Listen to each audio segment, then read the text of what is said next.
Hey everyone, this is Josh, the new General Manager here at Mile High Distilling. Many of you I've got to speak to in the past, but some of you this is the first time you're hearing from me. So obviously, first thing I want to do is say thank you so much for welcoming me as the new General Manager here. Really appreciate that. But more importantly, I want to talk to you about a new feature that we're developing here at Mile High Distilling. We actually have a sister site called moonshinestill.us. In the past, it's sat a little stagnant. But what we've done is we've reformatted and revamped the website to become more of a resource and how-to website that many of our customers who may be amateurs or beginners in the distilling industry to go there for quick and easy answers that will help them out and help them really get started. One thing that we're doing there is we're asking our customers to ask questions. And recently we got a question from Mike, and he asked this, and I get this question a lot. I'd probably say 4 or 5 times a day, and the question is, how much am I going to get out of my still? Well, as much as I would love to be able to answer that question, Mike, I'm afraid that the question is just a little too difficult to answer because there's too many variables.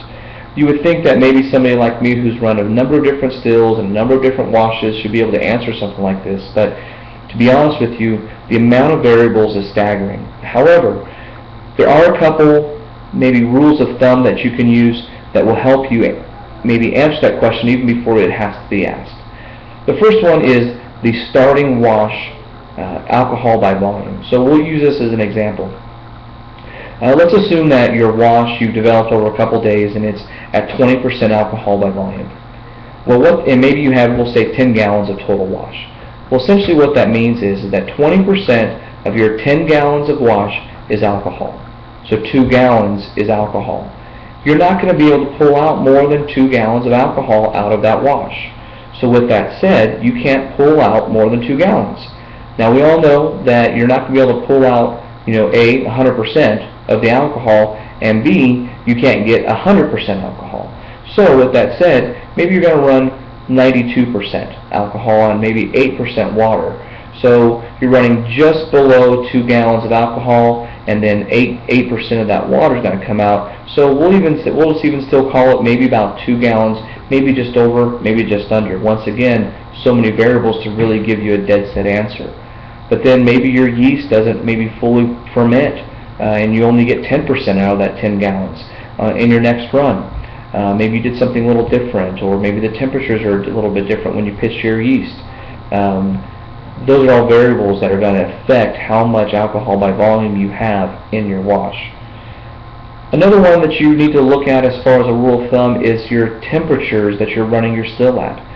Here in the Denver area, we run at about 170 to 175 degrees. It works really, really well for us. The hotter we run, the more water we're going to get in our distillate, out of our product. So where we might have gotten, we'll say a 92%, we're going to drop that down to maybe an 80% because we're running so hot and we're getting more water out of the still. We're going to get more in our collection container, and there's going to be more there, but it's not going to be as highly concentrated as if I ran slow. Just remember, Rome wasn't built in a day, and neither will good alcohol be produced in 15 minutes. It takes time. Set it slow, let it go low, and you'll get really good concentrated alcohol. Now with that said, you may not want good concentrated alcohol. Then don't use a reflux still. Use a pot still, or use a traditional pot still, the one that looks kind of like the gooseneck. The reflux still is going to strip all of your color and all of your flavors out of it. The pot still and the traditional pot still are going to allow a lot of those flavors, which essentially is water, that's holding those flavors into your distillate, giving you more but less alcohol by volume. The last one that you need to remember as a rule of thumb is 1 gallon equals 2 gallons. If I distill something and I pull 92% alcohol by volume out of that product, I'm not going to drink that. Well, and I hope you're not drinking it either, although I'm sure some of you will. You're going to dilute that down maybe by half. So now that your 92% is going to end up being 47%. And so you're going to double the amount of alcohol that you actually have produced. And maybe you're going to flavor it or age it or do something along those lines. Maybe you're looking for something even more diluted, so you can actually take 1 gallon, split it into 3 of about 33 to 35%, and you've now just created 3 gallons of alcohol. So those are the 3 major rules of thumb. The first one is how much mash do you start with, and what's the alcohol by volume in it. Number 2, what are you running your still at, and how hot are you running it at?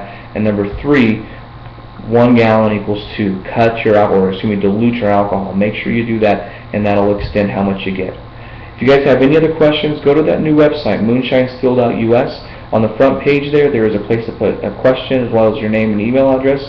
If we select one of your questions, we will definitely go ahead and email you a coupon to get some percentage off on some of our consumables here so that you continue perfecting your craft.